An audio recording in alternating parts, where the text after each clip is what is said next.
الحمدللہ رب العالمین والصلاة والسلام علی سید الانبیاء والمرسلین قال اللہ تعالی وتبارک فی القرآن المجید والفرقان الحمید بسم اللہ الرحمن الرحیم ان ھذا القرآن یہدی للتی ہی اقوم صدق اللہ مولانا العظیم وصدق رسولہ النبی الکریم الرؤوف الرحیم اللہم نور قلوبنا بالقرآن وزین اخلاقنا بالقرآن وادخلنا الجنۃ بالقرآن ونجنا من النار بالقرآن قال اللہ تعالی وتبارک فی شان حبیبہ مخبرا وآمرا ان اللہ وملائکتہ یصلون علی النبی یا ایہا الذین آمنوا صلوا علیہ وسلموا تسلیما الصلاۃ والسلام علیک یا رسول اللہ وعلی آلک واصحابک یا حبیب اللہ الصلاۃ والسلام علیک یا رسول اللہ وعلی آلک واصحابک یا محبوب رب العالمین۔ تمام حمد و ثنا، تعریف و توصیف اللہ جل مجدہ الکریم کی ذات پاک کے لیے، جو خالق کائنات بھی ہے اور مالک شش جہات بھی۔ اللہ جل وعلا کی حمد و ثنا کے بعد حضور نبی اکرم، شفیع امم، رسول محتشم، نبی مکرم، اللہ کے پیارے، امت کے سہارے، رب کے محبوب، دانائے غیوب، مالک رقاب امم، فخر عرب و عجم، والی کون و مکان، سیاہ لا مکان، سید انس و جاں، سرور لالا رخاں، نیر تاباں، سر نشین مہوشاں، ماہ خوباں، شہنشاہ حسینہ، تتمہ دوراں، سر خیل زہرہ جمالاں، جلوہ صبح ازل، نور ذات لم یزل، باعث تکوین عالم، فخر آدم و بنی آدم، نیر بطحا، رازدار ما اوہا، شاہد ما طغا، صاحب علم نشرہ، معصوم آمنہ احمد مجتبیٰ، حضرت محمد مصطفیٰ صلی اللہ علیہ وسلم کے حضور ناز میں اپنی محبتوں کا نیاز پیش کرنے کے بعد واجب الاحترام برادران اسلام، السلام علیکم ورحمۃ اللہ وبرکاتہ۔ قرآن مجید کے حوالے سے آج گفتگو میں نے آپ کے گوش گزار کرنی ہے۔ اللہ تعالیٰ جل شانہ کے محبوب علیہ السلام کے سینے پہ اترنے والی کتاب قرآن مجید وہ بابرکت کتاب ہے جس کا ایک ایک حرف نور اور روشنی سے بھرا ہوا ہے۔ اس کتاب میں ہدایت ہے اور اس کو کتاب ہدایت بھی کہا گیا، رشد و ہدایت کا سرچشمہ ہے۔ اس کتاب سے وابستگی اختیار کرنے والے دنیا کے اوپر سرخرو ہوتے ہیں۔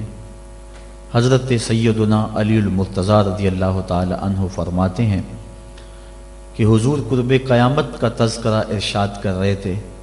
میں نے عرض کی حضور قرب قیامت کے فتنوں سے پھر بچنے کی صورت کیا ہوگی؟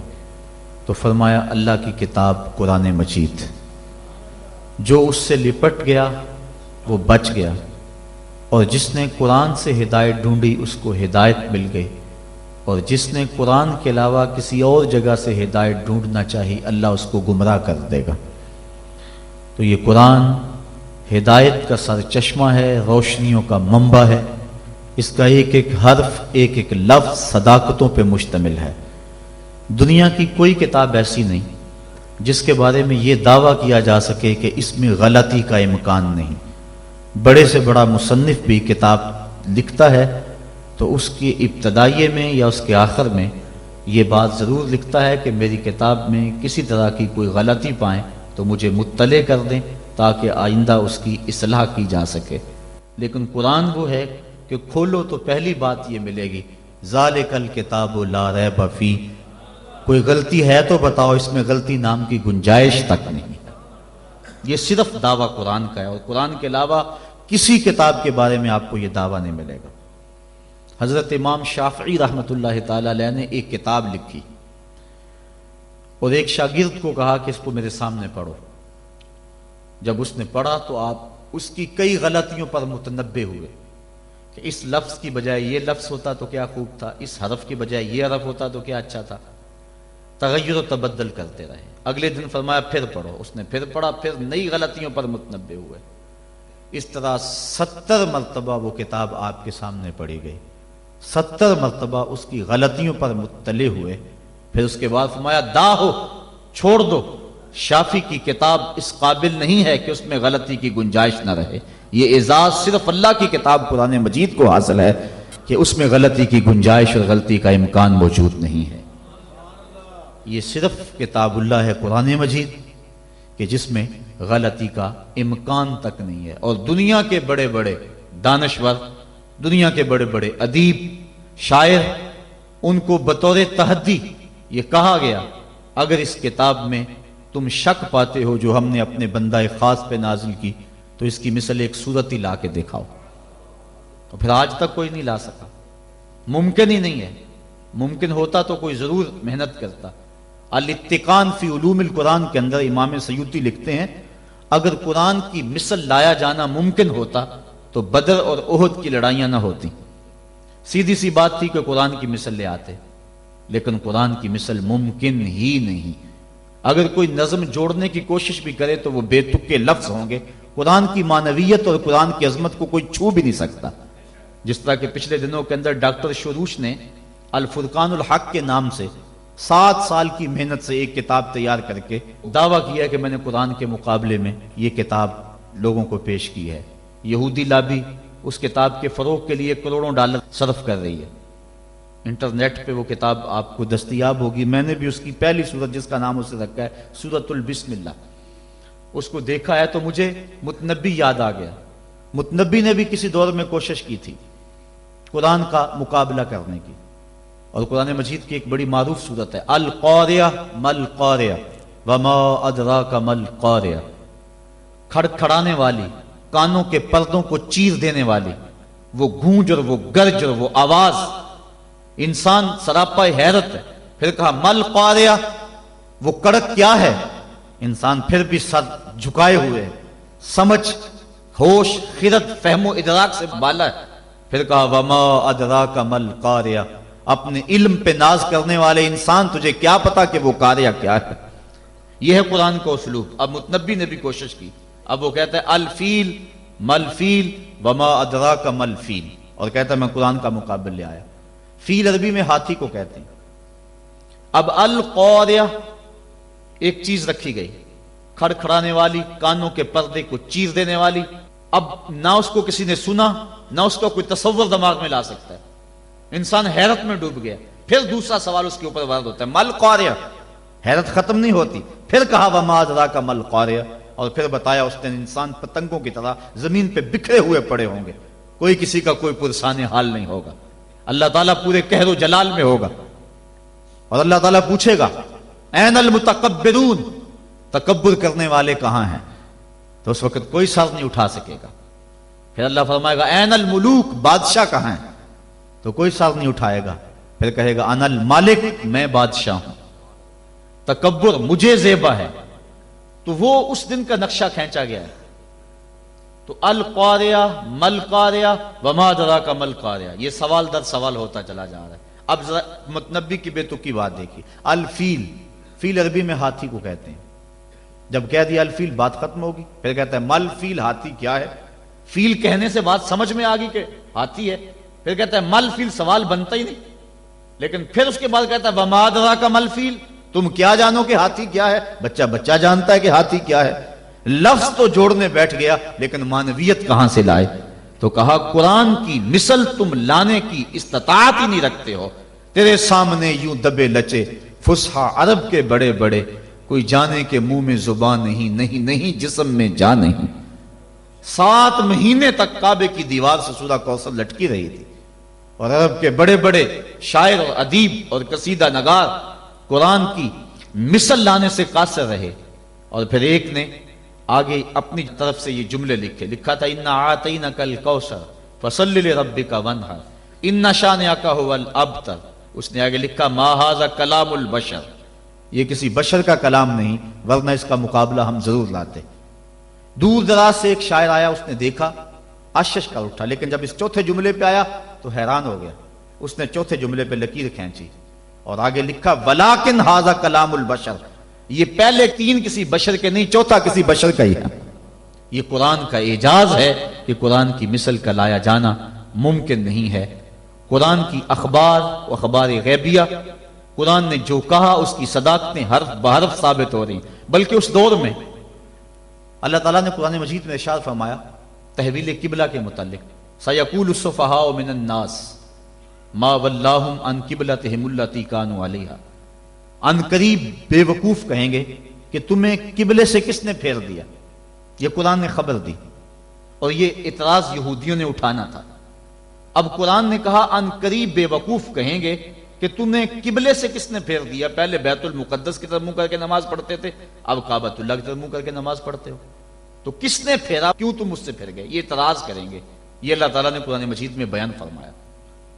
اب انہوں نے ابھی اعتراض کیا نہیں، ابھی اعتراض کریں گے، قرآن نے پہلے بیان کر دیا۔ اور یہودی اسلام کی مخالفت میں ایڑی چوٹی کا زور لگاتے تھے اور کوشش کرتے تھے کوئی موقع خالی نہ جائے، اب یہ ان کے لیے موقع تھا۔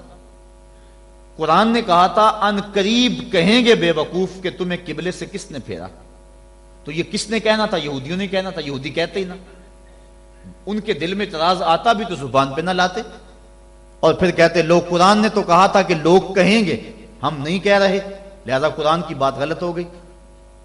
ایسا ہو سکتا تھا۔ اور پھر یہ نہیں کہ اس کا جواب یہ دے دیا جاتا تم نہیں کہو گے تو کل آنے والی صدیوں میں لوگ کہیں گے۔ لفظ ہیں سیقول السفہاء، سین اور صوفہ یہ مستقبل قریب کے لیے آتی ہے، یہ نہیں ہے کہ دور جا کے کہیں گے، ان قریب کہیں گے۔ سیقولو، ان قریب کہیں گے، تو وہ اگر نہ کہتے رک جاتے اور پھر کہتے یہ دیکھو قرآن نے کہا ہے کہ ان قریب کہیں گے، اب کون کہہ رہا ہے، کہنا تو انہوں نے نہیں تھا، تو اپنی زبان کو روک لیتے، لیکن روک نہیں سکے۔ یہ قرآن کی صداقت ہے، جو انہوں نے کہنا تھا قرآن نے پہلے ہی بیان کر دیا۔ اور ایک آج بھی بات ہے، اللہ تعالیٰ نے یہودیوں کے بارے میں قرآن میں بیان فرمایا کہ یہ بڑی باتیں کرتے ہیں، لیکن قرآن کہتا ہے کہ یہ موت کی آرزو نہیں کر سکتے۔ وَلَن يَتَمَنَّوْهُ أَبَدًا، آج ہی نہیں، کل ہی نہیں، کبھی بھی قیامت تک یہ موت کی آرزو نہیں کر سکتے۔ آج اسلام کو جھٹلانے کے لیے کتنی کوششیں ہو رہی ہیں اور اسلام کی تکذیب کرنے کے لیے اور مسلمانوں کو مٹانے کے لیے کیا کچھ ہو رہا ہے۔ قرآن مجید کی آیت ان کو بھی نظر آتی ہے تو وہ تمنا کر لیں کسی فورم پہ آ کے کہ قرآن تو کہتا ہے یہودی موت کی آرزو نہیں کر سکتے، ہمیں موت کی تمنا ہے، ہم مرنا چاہتے ہیں، ہمارے دل میں امنگ ہے مرنے کی۔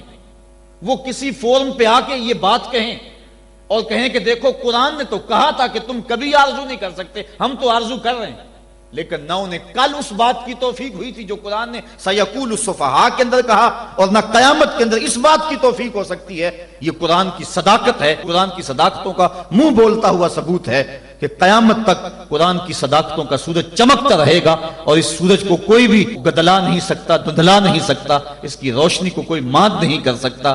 یہ اللہ کی وہ سچی کتاب ہے، اللہ کی وہ پاکیزہ اور مطہر کتاب ہے جو حجت بھی ہے اور ضابطہ اخلاق بھی ہے اور ضابطہ حیات بھی ہے۔ دنیا کے اوپر جتنی بھی کتابیں نازل ہوئی ہیں وہ ضابطے تو ہیں لیکن حجت نہیں ہے، لیکن ہمارے نبی ہمارے آقا و مولا صلی اللہ علیہ وسلم کے اوپر جو کتاب نازل ہوئی ہے یہ حجت بھی ہے، دلیل بھی ہے۔ حضور کا سب سے بڑا معجزہ جو حضور کو عطا کیا گیا وہ قرآن مجید ہے۔ ایک ضابطہ ذہن میں رکھ لیں پھر بات آگے چلے۔ ہر نبی کو جو معجزہ عطا کیا جاتا رہا ہے، عادت باری تعالیٰ اس طرح رہی ہے کہ اس دور کے مطابق عطا کیا جاتا رہا ہے۔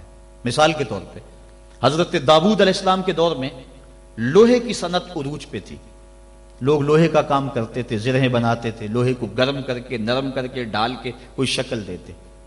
تو اس دور میں اللہ کے نبی کو جو معجزہ دیا گیا اسی قبیل کا دیا گیا کہ وہ لوہے کو ہاتھ میں لیتے، موم کی طرح نرم ہو جاتا، لوگوں کو تو گرم کر کے نرم کرنا پڑتا، اللہ کا نبی یوں ہی اس کو نرم فرما لیتا۔ تو یہ چیز بطور معجزہ عطا کر دی گئی۔ حضرت یوسف علیہ السلام کے دور میں حسن کا چراغ گلی گلی جل رہا تھا، اللہ نے اپنے نبی کو معجزہ حسن عطا فرمایا۔ حضرت موسیٰ علیہ السلام کا دور دیکھیے، جادوگری کا فن عروج پہ تھا، نقطہ کمال پہ تھا، گھر گھر جادوگر پائے جاتے تھے۔ اللہ کے نبی کو جو معجزہ دیا گیا وہ کرشماتی عصا تھا، جو کبھی چھوٹا ہو جاتا ہے، کبھی بڑا ہو جاتا ہے، کبھی پتے جھاڑتے ہیں، کبھی بکریاں ہانکتے ہیں، کبھی ضرورت ہوتی ہے تو اس پہ ٹیک لگا کے کھڑے ہو جاتے ہیں، اور جب احتیاج ہوتی ہے تو وہی سانپ بن جاتا ہے، اژدہا بن جاتا ہے، اور منوں ٹنوں کے حساب سے پھینکی ہوئی رسیوں کو نگل لیتا ہے۔ جب سمٹتا ہے تو عصا کا عصا، نہ قد بڑھتا ہے، نہ وزن بڑھتا ہے، نہ حجم بڑھتا ہے۔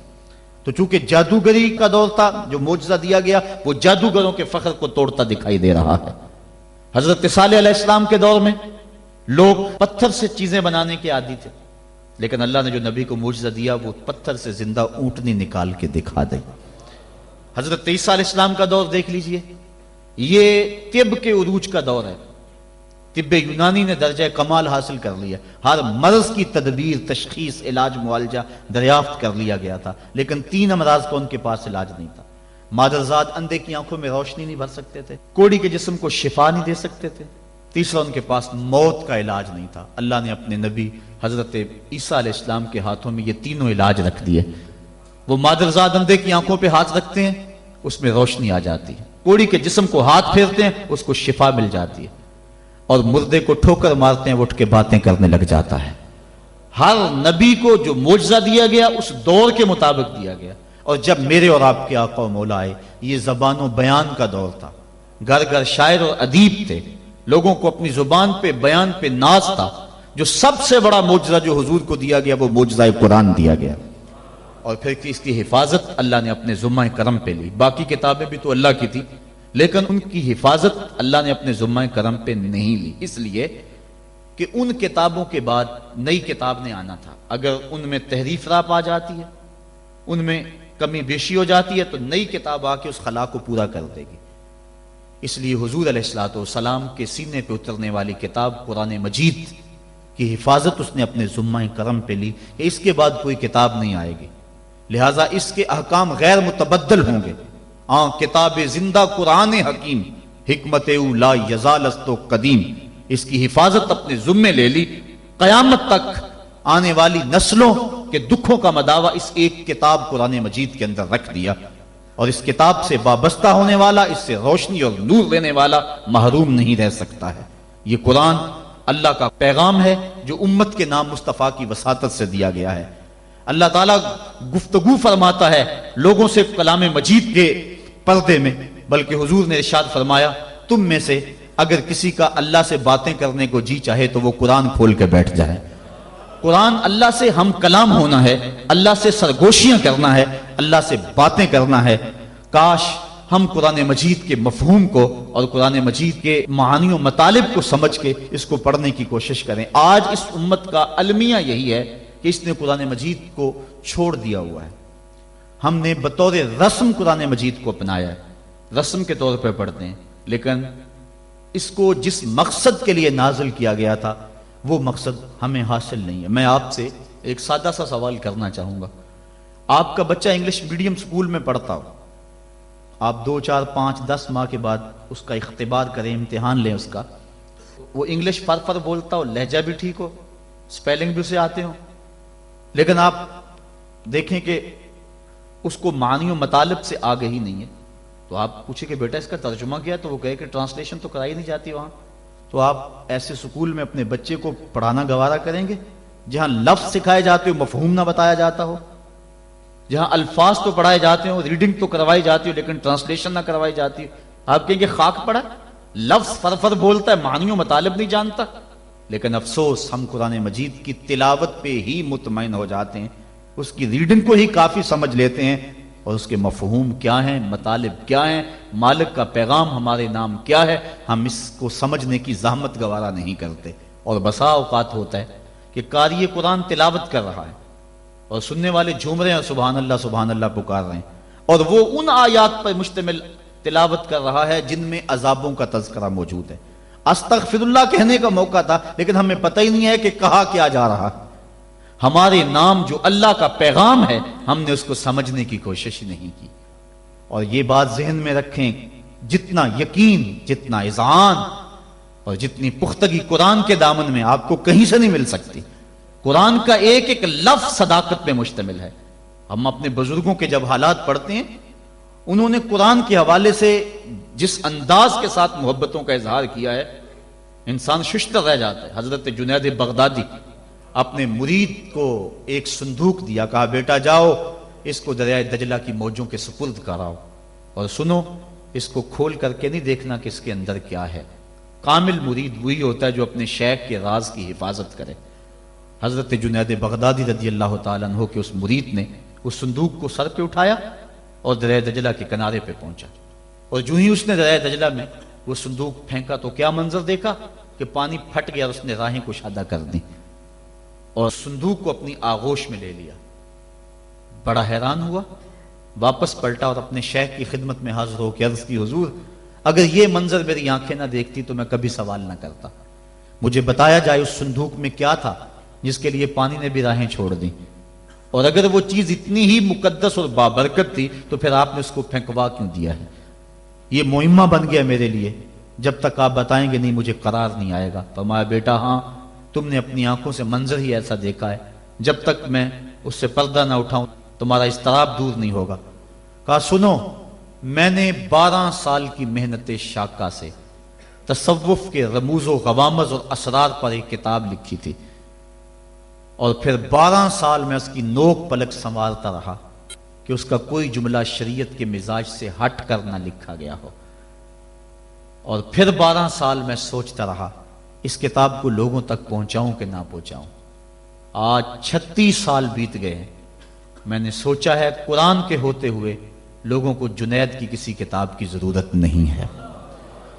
یہ وہ کتاب تھی جو میری 36 سال کی کمائی تھی، میں نے دریا برد کر دی ہے کہ قرآن کے ہوتے ہوئے لوگوں کو جنید کی کسی کتاب کی ضرورت نہیں ہے۔ اتنی کافی ہے، اتنی وافی ہے، شفا دیتی ہے، روشنی بانٹتی ہے، نور دیتی ہے، ایک ایک حرف صداقتوں پہ مشتمل ہے۔ اس کے ہوتے ہوئے اللہ اکبر، قرآن بھی کہہ رہا ہے فَبِأَيِّ حَدِيثٍ بَعْدَهُ يُؤْمِنُونَ، قرآن کے بعد اب کس کا انتظار کر رہے ہو؟ اور آقا کریم صلی اللہ علیہ وآلہ وسلم نے بھی ارشاد فرمایا انی تارکن فیکم الثقلین کتاب اللہ حبل ممدود من السماء الی الارض وسنت نبیہ، میں تمہارے اندر 2 چیزیں چھوڑے جا رہا ہوں، مضبوطی سے تھام لو، کبھی گمراہ نہیں ہوگے، ایک اللہ کی کتاب اور ایک نبی کی سنت۔ کتاب دین کی تھیوری ہے اور سنت اسلام کا پریکٹیکل ہے۔ اگر کسی نے تھیوری دیکھنی ہے تو قرآن کو دیکھ لے، اگر پریکٹیکل دیکھنا ہے تو نبی کی زندگی کو دیکھ لے۔ حضرت ام المومنین حضرت عائشہ صدیقہ رضی اللہ تعالی عنہا فرماتی ہیں کان خلقہ القرآن، قرآن حضور کے اخلاق کا ہی نام تھا۔ حضور کے خلق کو دیکھنا ہو تو قرآن کو دیکھ لو، قرآن کا عملی ثبوت دیکھنا ہو تو مصطفیٰ جان رحمت کو دیکھ لو۔ تو قرآن ہماری ضروریات کی کفالت کرتا ہے، کاش کہ ہم اس کو اس نظر سے دیکھیں جس نظر سے دیکھنے کا تقاضا اس قرآن کا ہے۔ ہم نے اس کو طاقوں میں سجا لیا، اس کے اوپر ریشمی غلاف چڑھا لیے، اس کو خوشبو لگا لی، اس کے اندر مور کے پر رکھ لیے، اور اس کو ہم نے اونچی جگہ پر رکھا، ہم نے اس کے نام کی قسمیں بھی کھائیں، لیکن قرآن مجید کے نزول کا جو بنیادی مقصد ہے وہ ہم حاصل نہ کر پائے۔ اس بات کا انکار نہیں ہے کہ قرآن مجید کی تلاوت کر کے مرنے والوں کی روح کو اصال ثواب کیا جائے تو ان کی قبر میں نور اترتا ہے، اس کے شواہد موجود ہیں، اس بات کا بھی انکار نہیں۔ قرآن مجید کے الفاظ دم کر کے کسی کو پانی پلائیں تو اس کی بیماریاں صاف ہوتی، اس کا بھی انکار نہیں کیا جا سکتا کہ قرآن مجید کہ نور کے مقابلے میں کوئی ناری مخلوق، کوئی جن بھوت، کوئی ایسی چیز نہیں ٹھہر سکتی۔ اس بات کا انکار بھی نہیں کہ اپنے گھر میں، اپنی دکان پہ، اپنے مکان پہ، اپنی فیکٹری میں قرآن مجید کی تلاوت کرو، وہاں برکت ہوگی، رزق میں فراوانی ہوگی، فرشتوں کی قطاریں لگ جائیں گی، رحمت کا نزول ہوگا، اس کا بھی انکار نہیں ہے۔ لیکن بات یہ ہے قرآن مجید کے نزول کا یہ بنیادی مقصد نہیں ہے۔ قرآن مجید نازل اس لیے نہیں ہوا۔ علامہ اقبال نے بڑی خوبصورت اور ستھری تنقید کی ہے، وہ کہتے ہیں بندے صوفی و ملا اسیری حیات از حکمت قرآن گیری با آیاتش ترا کار جزی نیست کہ از یاسین او آساں بمیری۔ وہ کہتے ہیں تو صوفی اور خشک ملا کے ایسے پھندے میں پھنسا کہ تو نے قرآن سے زندگی تلاش نہیں کی۔ تجھے قرآن کی آیتوں سے صرف اتنا ہی کام ہے، جب مرتے ہوئے تیرے بوڑھے کی روح اٹک جائے تو سورہ یاسین پڑھ کے اس کی روح کو آسانی سے نکالنے کے لیے قرآن کو ہاتھ میں لیتا ہے۔ اقبال کہتا ہے اس بات کا انکار نہیں کہ سورہ یاسین سے روح آسانی سے نکلتی ہے، لیکن نقطہ نظر یہ ہے اقبال کا کہ تو نے قرآن سے ڈھونڈا تو موت کو ہی ڈھونڈا، قرآن سے بھی تلاش کیا تو مرنے کو ہی تلاش کیا۔ جس قرآن سے تو نے مرنے کو تلاش کر لیا، کاش اس قرآن سے تو جینا بھی سیکھ لیا ہوتا۔ جس قرآن سے تو نے مرنے کی سہولت ڈھونڈ لی، اس سے جینے کا سلیقہ بھی سیکھ لیا ہوتا، اس سے جینے کی سہولت بھی سیکھ لی ہوتی۔ ہم نے قرآن سے بھی جو ہے وہ موت کو ہی تلاش کرنا چاہا۔ آؤ قرآن کے دامن میں جو روشنیاں ہیں، قرآن کے دامن میں جو زندگیاں ہیں، قرآن کے ہر حرف کے اندر جو حیات کے اصول رکھے گئے ہیں، جینے کے جو ڈھب اور طریقے سکھائے گئے ہیں، ان سے ہم روشنی اور نور حاصل کر کے اپنی زندگی کو سنوار لیں۔ قرب قیامت کے فتنوں کا تذکرہ کرتے حضور نے ارشاد فرمایا، لا یبقى من القرآن الا رسمہ ولا یبقى من الاسلام الا اسمہ مساجدہم عامرۃ وہی خراب من الہدی۔ ایک وقت آئے گا کہ اسلام صرف نام کا رہ جائے گا، قرآن صرف رسم کے طور پہ پڑھا جائے گا، اور مسجدیں زیب و زینت کے لحاظ سے تو آباد ہوں گی لیکن ہدایت کے نور سے خالی ہوں گی۔ کیا آج وہ وقت آ نہیں گیا کہ ہم قرآن کو صرف رسم کے طور پہ پڑھ رہے ہیں؟ قرآن مجید کے مفاہیم و مطالب سے ہمیں آگہی ہی نہیں ہے، اس پر عمل کرنے کی ہماری کوششیں ہی نہیں ہیں۔ ہم اپنی زندگی، اپنے معاشرتی نظام کو قرآن کے مطابق ڈھالنے کی کوشش میں لگتے ہی نہیں ہیں۔ کاش کہ یہ معاشرہ قرآنی معاشرہ ہو جائے، پھر زندگی کے سارے دکھ ختم ہو جائے اور زندگی میں بہاریں آ جائیں۔ یہ زندگی کے سارے دکھ، یہ زندگی کی ساری مصیبتیں اس لیے ہیں کہ ہم قرآن سے ہٹے ہوئے ہیں۔ قرآن کے دامن سے لپٹ جائیں، زندگی میں رونق آ جائے، زندگی میں بہاریں آ جائیں، ہر سمت محبتوں کے پھول کھل اٹھے اور نفرتوں کے کانٹے خود بخود ہی ختم ہو جائے اگر ہم قرآن پہ آ جائیں تو۔ لیکن ہم نے قرآن کو بطور رسم اپنایا، لا یبقى من القرآن الا رسمہ، قرآن کو رسم کے طور پہ ہم پڑھ رہے ہیں، ورنہ یہ قرآن تو مردہ دلوں میں زندگی کی روح پھونکنے والا ہے۔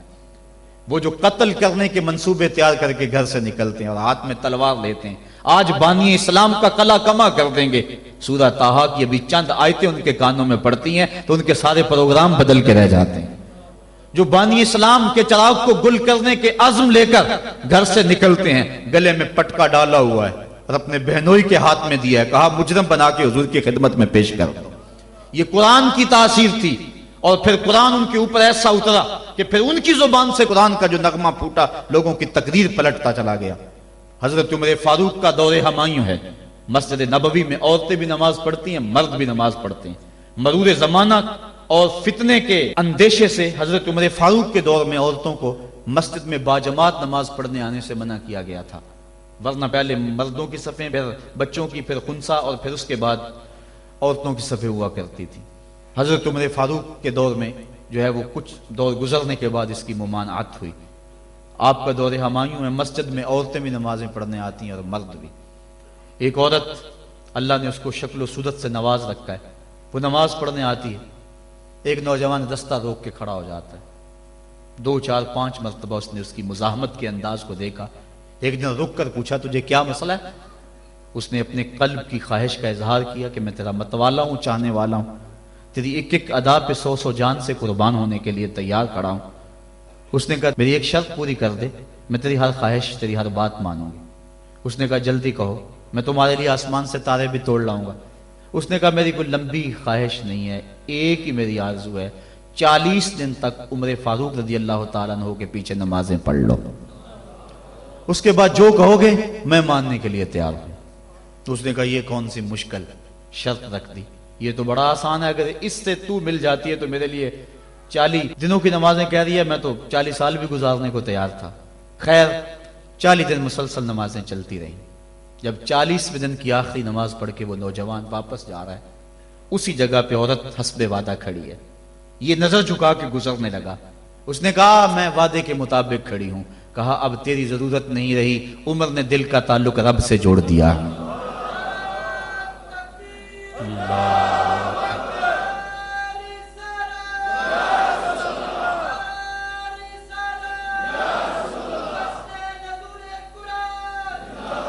اگر ہم 40 سال ہمارے پیچھے لوگ نمازیں پڑھتے رہیں اور ان میں تبدیلی نہ آئے تو پھر ہمیں سوچنا چاہیے نا، مجھے سوچنا چاہیے کہ 40 سال ہو گئے ایک بندہ میرے پیچھے نماز پڑھ رہا، اس میں تبدیلی نہیں آ رہی، 40 دن نماز پڑھی، قرآن دل سے نکلا اور زبان کے ذریعے سے دل میں پیوست ہو گیا، دل کی دنیا بدل گئی۔ کاش کہ وہ لوگ دوبارہ منصہ شہود پہ آ جائیں اور وہ لوگ دوبارہ مسلوں کی زینت بن جائیں، جن کے لبوں سے قرآن جب نکلتا ہے تو فرشتے بھی آفرین آفرین کرتے ہیں، اور قرآن دلوں پہ اثر کرتا ہے اور دلوں کے زنگ اترتے ہیں اور روحوں کو قرار ملتا ہے۔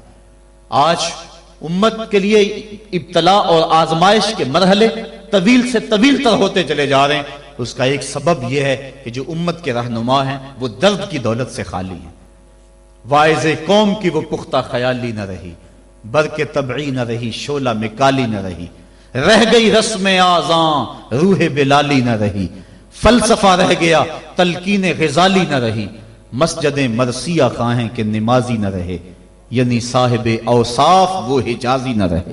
آج ہمارے اندر کچھ نہیں رہا، دم خم ہی نہیں رہا، ورنہ اس امت کا بکھرا ہوا شرازہ آج بھی متحد ہو سکتا تھا۔ آج پوری امت جس طرح دھکے کھا رہی ہے، کس کے سامنے نہیں ہے حالات۔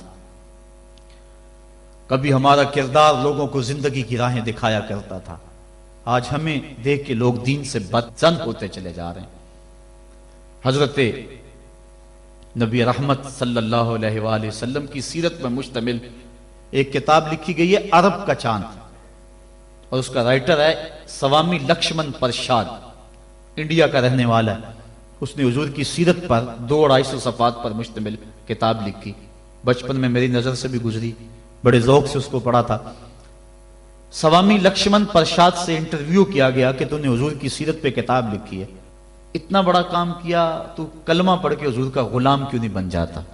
جس انداز سے تو نے محبت کے موتی بکھیرے ہیں اور الفتوں کے پھول اس کتاب میں تو نے اگائے ہیں، تو کیوں نہیں کلمہ پڑھ کے حضور کا غلام بن جاتا؟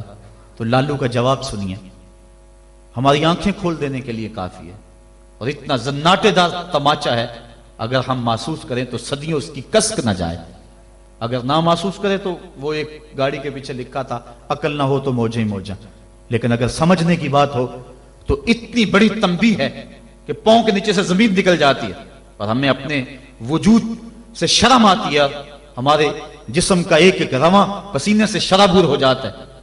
سوامی لکشمن پرشاد نے جواب دیا، کہا جب میں حضور کی سیرت لکھنے بیٹھا، بڑی بڑی امہات کتب سیر کو پڑھا، اور اس کے نتیجے میں نے یہ کتاب تیار کی ہے۔ حضور کی سیرت کے روشن گوشے اور حضور کی زندگی کے درخشاں باب جب میں نے دیکھے تو یہ جذبہ میرے دل میں انگڑائیاں لینے لگا کہ میں دیر کیوں کرتا ہوں، حضور کا غلام کیوں نہیں بن جاتا۔ لیکن جب میں مسلمانوں کے کردار کو دیکھتا ہوں تو میں کہتا ہوں میں ہندو ہی ٹھیک ہوں، ہمارا کردار لوگوں کے ایمان کے راستے میں رکاوٹ بنا ہوا ہے۔ جب امریکہ کے خلاف نعرے لگ رہے تھے، ان نعرے لگانے والوں میں میں بھی شامل تھا، لیکن ایک بات میں نے کہی تھی، میں نے کہا آج ہم دنیا کی اس طاقت کے ساتھ ٹکر لینے کی بات تو کرتے ہیں، لیکن ہم نے کبھی اپنے کردار کو جھانک کر کے بھی دیکھا؟ جس بستی، جس شہر اور جس ملک کی حالت یہ ہے کہ واٹر کولر کے اوپر لگے ہوئے جو گلاس ہیں وہ بھی زنجیروں سے باندھے ہوئے ہوں، وہ قوم امریکہ جیسی قوم سے ٹکر نہیں کر سکتی ہے۔ مسجدوں کی لیٹرینوں کے گندے لوٹے بھی سنگلیوں سے باندھنے پڑے، جس قوم کا یہ کردار ہے، کیا وہ قوم پنپ سکتی ہے، جہان میں نشو و نما پا سکتی ہے؟ ہم تو اس قدر گراوٹ کا شکار ہیں، ہم اس قدر گرے ہوئے ہیں کہ ہماری لیٹرینوں کے گندے لوٹے وہ بھی باندھ کے رکھنے پڑتے ہیں، ورنہ ہم اتنے چور ہیں کہ وہ بھی اٹھا کے لے جائیں۔ تو جس قوم کا یہ حال ہو، وہ قوم کیا دنیا کی طاقتور قوموں کی آنکھوں میں آنکھیں ڈال کے بات کر سکتی ہے؟ آج ہمارا المیہ یہی ہے، ہمارے پاس سب کچھ ہے، لیکن ہمارے پاس وہ ایمان کی حرارت نہیں رہی، وہ دیانت نہیں رہی، وہ روشنی اور وہ نور نہیں رہا، وہ ہمارے پاس وہ اجالے نہیں رہے۔ قرآن نے ہمیں جو زندگی گزارنے کا ڈھب دیا ہے، ہمارے پاس وہ ڈھب نہیں رہا۔ ہماری زندہ لاشیں لوگوں کے ایمان کے راستے میں رکاوٹ بنی ہوئی ہیں، ورنہ ہم اپنے صدر اسلام میں دیکھتے ہیں اور بعد کی کہانیاں پڑھتے ہیں تو دنگ رہ جاتے ہیں۔ امام محمد کا جنازہ اٹھتا ہے تو ایک یہودی آگے بڑھ کے جنازے کی چارپائی کو کندھا دینے کی خواہش کرتے ہوئے آگے بڑھتا ہے، اور جو ہی کندھا امام محمد کے جنازے کی چارپائی پہ چھوتا ہے تو اس کے لبوں پہ کلمہ جاری ہو جاتا ہے۔ ہمارے بزرگوں کی لاشیں بھی دین دیا کرتی تھی، ان کی میتیں بھی لوگوں کو کلمہ دیا کرتی تھی، اور ہماری زندہ لاشیں لوگوں کو اسلام سے ہٹا رہی ہیں۔ میں نے اور آپ نے اپنے رویے کو دیکھنا ہے، اپنے عمل پہ غور کرنا ہے، علماء نے اپنے منصب کو دیکھنا ہے، جو صوفیاء اعظام ہیں، مشائخ ہیں، انہوں نے اپنے منصب کو دیکھنا ہے، اور جو عوام ہیں انہوں نے اپنے منصب کو دیکھنا ہے۔ تیرے صوفے ہیں فرنگی، تیرے کالی ہیں ایرانی، خون کے آنسو رلاتی ہے جوانوں کی تن آسانی، ہر کوئی مست مئے ذوق تن آسانی ہے۔ تم مسلمان ہو یہ انداز مسلمانی ہے، حیدری فقر ہے نئے دولت عثمانی ہے، تم کو اسلاف سے کیا نسبت روحانی ہے، وہ معزز تھے زمانے میں مسلمان ہو کر، تم خار ہوئے ہو تارک قرآن ہو کر۔ ہماری ذلت، ہماری پستی، ہماری زبوحالی کی وجہ یہ ہے کہ ہم نے قرآن سے ناطہ توڑ لیا ہے۔ آئیے قرآن سے ٹوٹا ہوا ناطہ دوبارہ جوڑیں اور صحیح معنوں میں مسلمان بن جائیں۔ جب صحیح معنوں میں مسلمان بن جائیں گے تو دنیا کی بڑی طاقتیں ہمارے سامنے خم ہو جائیں گی۔ ہم تو 313 ہو کے نہیں دبے تھے، اب تو دنیا کی ایک بہت بڑی قوت ہے اہل ایمان۔ تو آئیے ہم قرآن مجید سے اپنے رابطے کو مضبوط تر کریں اور قرآن مجید کی جو تعلیمات ہیں ان تعلیمات کو اپنے معاشرے میں نافذ کرنے کی کوشش کریں۔ دیکھیے ہمارا معاشرہ اس وقت جس بد امنی کا شکار ہے، اور جو مالی وسائل اس وقت ہمارے پاس موجود ہیں اور آسائشیں اللہ کی طرف سے اس وقت برس چکی ہیں ہمارے اوپر، اس کے باوجود ہر طرف بے یقینی، بے نوری اور عدم اطمینان، اس کی بنیادی وجہ چونکہ طمانیت دولت میں نہیں ہے، یہ بات ذہن میں رکھیں۔ طمانیت لمبی گاڑیوں میں نہیں ہے، سکون کی دولت خوبصورت عورت کے پہلو میں نہیں ہے۔ طمانیت تمہیں ملے گی تو اللہ کی یاد میں ملے گی، طمانیت ملے گی تو ذکر الہی میں ملے گی، طمانیت تمہیں ملے گی، سکون کی دولت ملے گی تو قرآن کے دامن سے ملے گی۔ آج اتنا کچھ ہونے کے باوجود بھی رسوائیاں ہمارا مقدر ہیں، ذلت ہمارا مقدر ہے، اور آج ہمارا وجود امت مسلمہ کے لیے ایک داغ کی حیثیت رکھتا ہے۔ یہ ایک ایسا دکھڑا ہے کہ میں کس انداز سے اس بات کو آپ کے سامنے رکھوں، یہ اندر کی کیفیت ہے۔ اللہ تعالیٰ اس امت کو کھویا ہوا وقار عطا کر دے اور ہم اس جگہ پہ آ جائیں جس جگہ سے ہٹ کے ہم چلے گئے ہیں۔ قرآن فہمی کا نور اگر ہمارے دل میں اترنے لگ جائے تو ہماری زندگی خود بخود سہل ہو جاتی ہے۔ میں کل دیکھ رہا تھا قرآن مجید نے زندگی گزارنے کے 2 ضابطے بیان کر دیے، وَتَوَاصَوْا بِالصَّبْرِ وَتَوَاصَوْا بِالْمَرْحَمَةِ، یعنی صبر اور مرحمت، یہ 2 چیزیں ہیں جو معاشرے کو سکون اور طمانیت دیتی ہیں۔ یعنی معاشرے میں 2 طرح کے طبقے ہیں، ایک وہ طبقہ جو پریشانی، دکھ، اذیت، پسماندگی، بیماری، دکھ اور غم میں ہے، اور ایک وہ طبقہ جو خوشحالی، دولت مندی اور صحت، عافیت اور فراوانی میں ہے۔ اب دونوں کی ذمہ داریاں قرآن نے بیان کر دی۔ اگر ہم اس پہ آ جائیں اور قرآن کی اس تعلیم کو سامنے رکھ کے اپنے معاشرے کی راہیں درست کرنا شروع کر دیں تو ہمارا معاشرہ جنت بن جائے۔ جو بیمار ہے، پریشان حال ہے، دکھی ہے، اس کو قرآن تاکید کرتا ہے تو صبر کر، اور جو خوشحال ہیں، دولت مند ہیں، صحت عافیت سے مالا مال ہیں، ان کو قرآن تاکید کرتا ہے تم رحم کھاؤ۔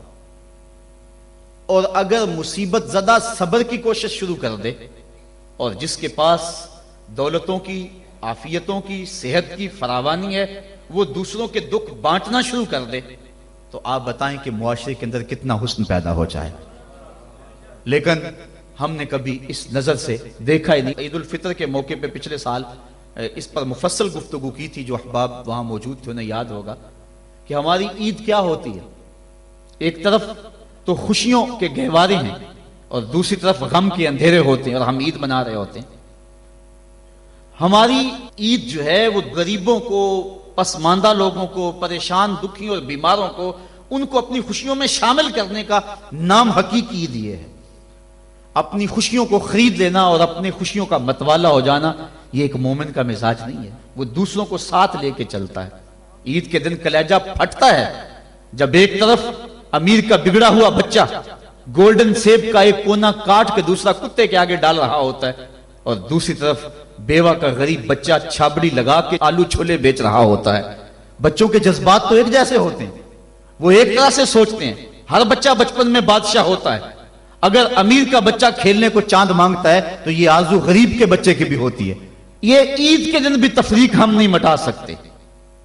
میں نے کرن نامی اس عورت کی مثال دی تھی کہ جس نے اپنے مزدور باپ سے کانچ کی چوڑیاں مانگی اور وہ کانچ کی چوڑیاں بھی فراہم نہ کر سکا تو اس نے خودکشی کر لی. بچی کی عمر 7 سال تھی.